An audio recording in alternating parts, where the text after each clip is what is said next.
আমরা আজকে নওগাঁর হাসাইগাড়ি বিলে যাওয়ার জন্য বাইর হয়েছি। চিলাহাটি ট্রেনের সান্তাহার থেকে নওগাঁ। আমাদের যাত্রা এখান থেকে শুরু। আমাদের সাথে আছে সুভাষ দা, আমাদের গ্রুপ লিডার, সোহেল ভাই, এদিকে আছে সাগর, সাথে মন্টু মাস্টার, আর এর সাথে আছে আমাদের ফরিদ ভাই এবং হাকিম। চলুন দেখি তাইলে।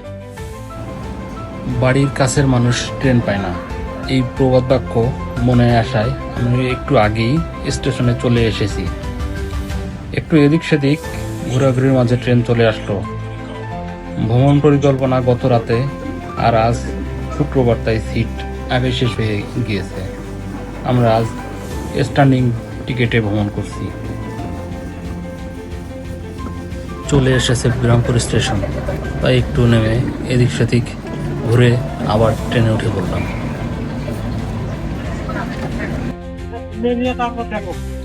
কই যাবেন? হ্যাঁ, একটু যাচ্ছি বিলে মাছ ধরতে। মাছ তাহলে ধরে আনবেন? হ্যাঁ, এবার ধরে আনবো, বিলের মাছ ধরে এনে খাইতে হবে। এরই মাঝে আমরা হাকিমপুর উপজেলায় প্রবেশ করেছি।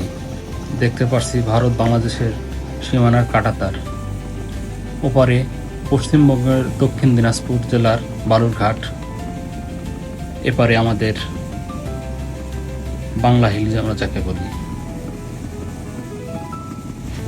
দুরন্ত গতিতে ছুটে চলেছে ট্রেন।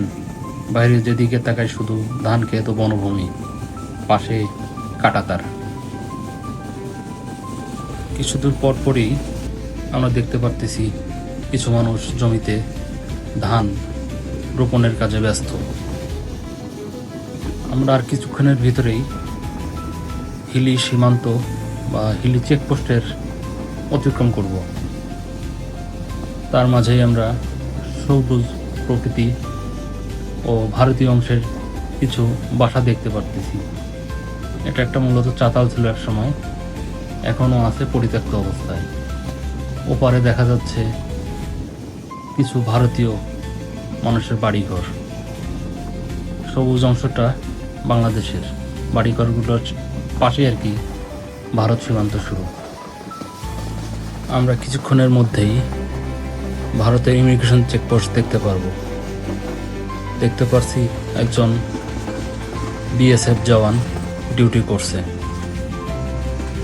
ওপাশের যে সীমানা দেখা যাচ্ছে প্রাচীর, ওই প্রাচীরের ওই পাশে ভারত, এটা বাংলাদেশের রেলওয়ে লাইন। আমরা হিলি স্টেশন পৌঁছে গিয়েছি, অতিক্রম করব হিলি রেলওয়ে স্টেশন। একজন রেলওয়ে কর্মী সবুজ সংকেত দিয়ে লাইন ক্লিয়ার দিচ্ছে। হিলি স্টেশন পার হয়ে আমরা চলছি আবার 5 ব্রিগেড দিকে। এটা খুবই একটা ক্রিটিক্যাল বর্ডার এবং পাশ দিয়ে চলতেছি। এই পাশে ভারত, আবার এই পাশে বাংলাদেশ, ওই পাশে ভারতের জওয়ানরা ডিউটি করে। মাঝে মাঝে সীমানা পিলার দেখা যাচ্ছে, সেটা ভারতেরই অংশ। চলছে ট্রেন। এদিকে সোহেল ভাই ট্রেনে বসে বসে জালিটা হার্ট টেস্ট করতেছে, টিকবে কতদিন। এরই মাঝে আমরা সান্তাহার স্টেশনে প্রবেশ করছি।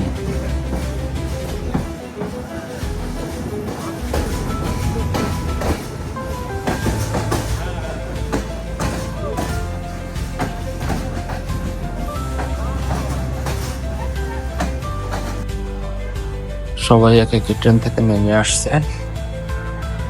এরপরে আমাদেরকে স্টেশনের উপরে যেতে হবে হাসাইগাড়ি বিলের জন্য অটো ঠিক করতে।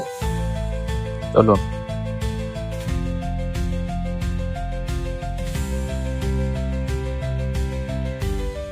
আমরা এখন সান্তাহারে চলে আসলাম। আমরা এখন প্ল্যাটফর্ম থেকে রওনা দিব হাসাইগাড়ি বিলের দিকে।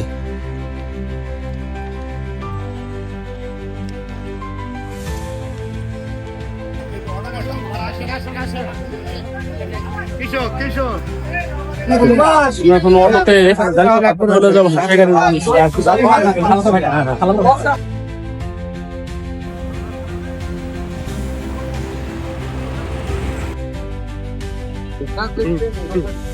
অটো হয়ে গেছে পাঞ্চার। হাওয়া এক্সট্রা হাওয়া দেওয়া হচ্ছে নাকি? মানে লোড নিতে পারতেছে না আপনাদের? লোড নিতে না পারার কারণে গাড়িতে আবার হাওয়া দেওয়া লাগতেছে। গাড়িতে আমরা যাত্রী, ড্রাইভার সহ 8 জন। হাওয়া দেওয়া শেষে আমাদের যাত্রা আবার শুরু হলো হাসাইগাড়ি বিলের উদ্দেশ্যে। প্রতিমধ্যে আমরা কিছু নাস্তা নেওয়ার জন্য নওগাঁ মিষ্টান্ন ভান্ডারে আসলাম। শুনলাম রাস্তায় এখানে নাকি পেড়া সন্দেশ খুব ফেমাস আর কি। যাই হোক, পেড়া সন্দেশের সাথে কিছু মিষ্টি এবং কিছু শুকনো খাবার নিয়ে আমরা হাসাইগাড়ি বিলের উদ্দেশ্যে রওনা দিব। ফরিদ ভাই এদিক সেদিক কি যে দেখে বুঝতে পারতেছি না, কাকে দেখাচ্ছে সেটাও বুঝতেছি না।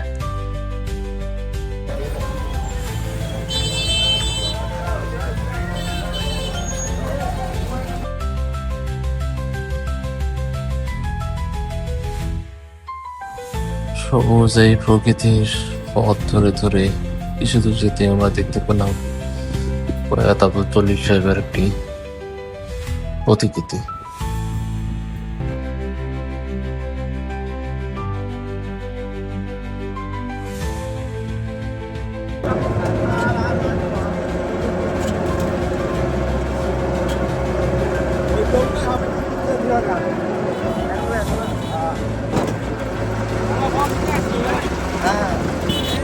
চলে আসলাম আমরা হাসাইগাড়ি বিলে।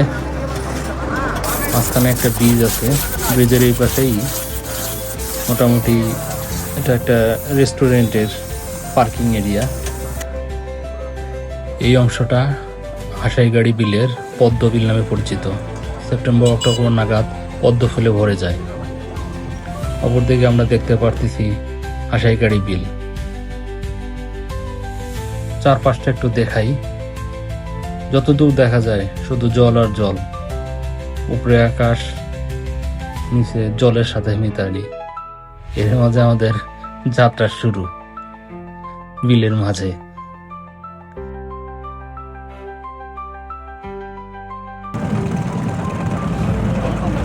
মাঝি ভাইয়া যাও রে, কারু আকার তেল লাগাচ্ছে, প্রস্তুতি নিচ্ছে। তেল कोई खुजली नहीं होगा। ভাই এখন তেল লাগাতে ব্যস্ত, তেল মালিশ চলতেছে। গোসল হবে, গোসল আগে তেল মালিশ হচ্ছে।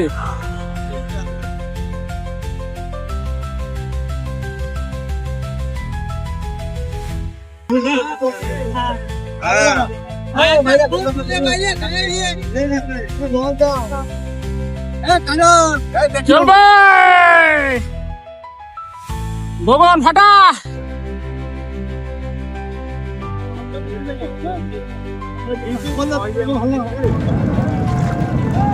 হাসাইগাড়ি বিলটি মূলত নওগাঁ জেলার সদরের হাসাইগাড়ি ও শিকারপুর ইউনিয়নে অবস্থিত একটি অপরূপ জলাভূমি। আমরা এখন মধ্য দুপুরে এ বিলে অবস্থান করছি। বিকেলবেলা বা গধূলি বেলায় এর রূপ সম্পূর্ণ ভিন্ন। আমরা যে গাছের কাছে চলে আসছি, সেই ভাইরাল গাছ।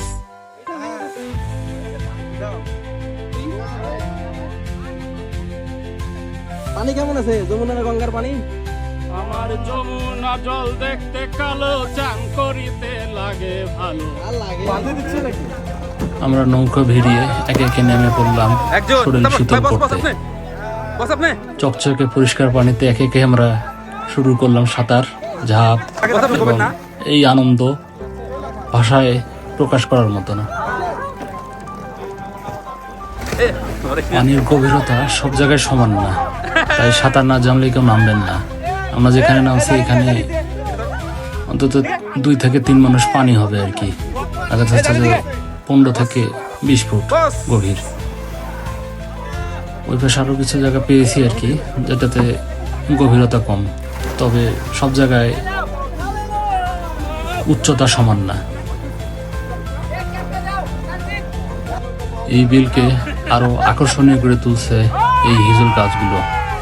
কিছুদূর পর পর এই বিলের মাঝে শোভাবর্ধন করছে এই হিজল গাছ।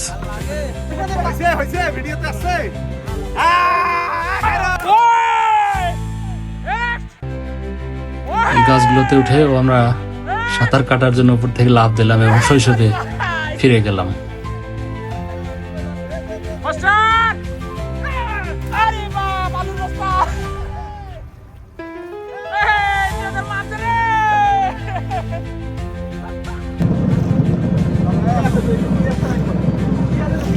যারা প্রকৃতি, নদী, অনিল আকাশ, দিগন্ত এসব ভালোবাসেন তাদের ভ্রমণের জন্য একটা আদর্শ স্থান। আপনার মন এমনি ভালো করে দেবে।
আমরা এখন চলে আসলাম ভুটাখালী বাজার।